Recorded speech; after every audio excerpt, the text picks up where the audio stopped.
Thank you for clicking in. Welcome back to டைரன்ஸ் கேலி. நம்ம இன்றைக்கி பார்க்க போகிற சமையல் ரெசிபி என்னென்னா நார்த்தங்காய் தீயல்.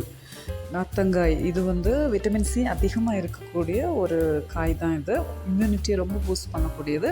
ஓகே, நம்ம கசப்பே இல்லாமல் எப்படி தீயல் பண்ணுறது அப்படின்னு சொல்லிட்டு நம்ம அந்த வீடியோ மூலமாக தெரிஞ்சுக்கலாம். வாங்க வீடியோக்குள்ளே போகலாம். அதுக்கு தேவையான பொருட்கள் என்னென்னா 2 நார்த்தங்காய் எடுத்து வச்சுருக்கிறேன்.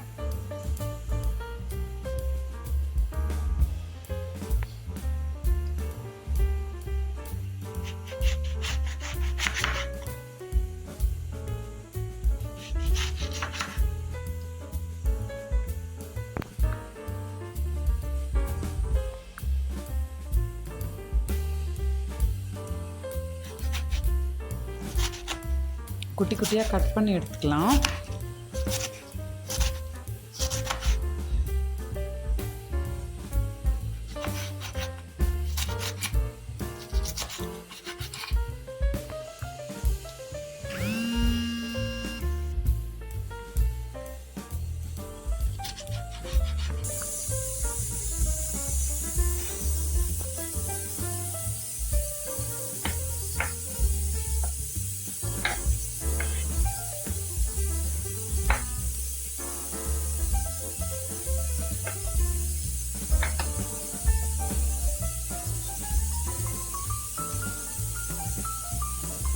நம்ம இப்போ அதை வேறு கண்டெய்னரில் மாற்றிடலாம்.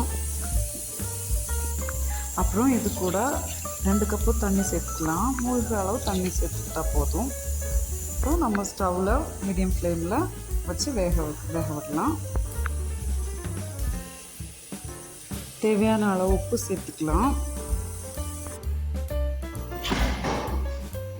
இப்போ நம்ம ஓப்பன் பண்ணி பார்த்துடலாம். ஓகே, வெந்துட்டே இருக்குது. நம்ம இப்போ இந்த ஸ்டேஜில்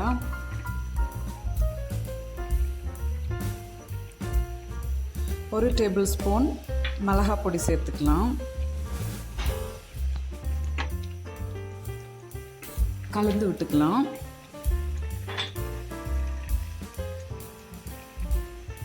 அப்புறம் 2 டீஸ்பூன் மஞ்சள் பவுடர் சேர்த்துக்கலாம். நல்லா கலந்து விட்டுக்கலாம்.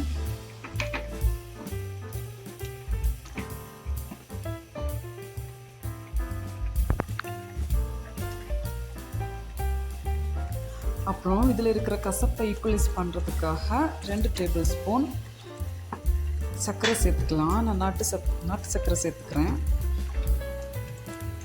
அப்புறம் 1 டேபிள் ஸ்பூன் மல்லிப்பொடி சேர்த்துக்கலாம். தனியா பவுடர் 1 டேபிள் ஸ்பூன். நல்லா கலந்து விட்டுக்கலாம். அப்புறம் நான் ஒரு நெல்லிக்காய் சைஸில் புளி எடுத்து கரைச்சி வச்சுருந்தேன். அந்த புளி கரைசலை இதில் சேர்த்துக்கலாம்.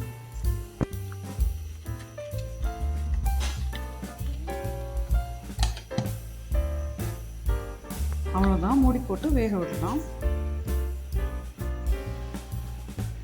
இப்போ நம்ம தாளிச்சிடலாம். அதுக்கு ஒரு கடாயை எடுத்து ஹீட் பண்ணிக்கோங்க. அப்புறம் 1.5 டேபிள் ஸ்பூன் நல்லெண்ணெய் சேர்த்துக்கோங்க. நல்லெண்ணெய் நல்லா ஹீட் ஆனதும் 2 டீஸ்பூன் கடுகு சேர்த்துக்கோங்க.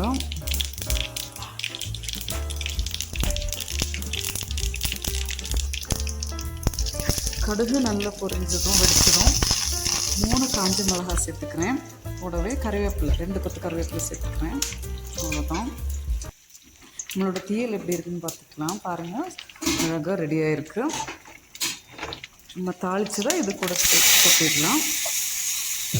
அவ்வளோதான், சிம்பிளாக 15 to 20 மினிட்ஸ்க்குள்ளே இந்த நார்த்தங்காய் தீயல் ரெடி ஆகிடுச்சு. ரொம்ப டேஸ்டியாக, ரொம்ப நல்லாயிருக்கும். நீங்களும் உங்கள் வீட்டில் இந்த மாதிரி ட்ரை பண்ணி பாருங்கள்.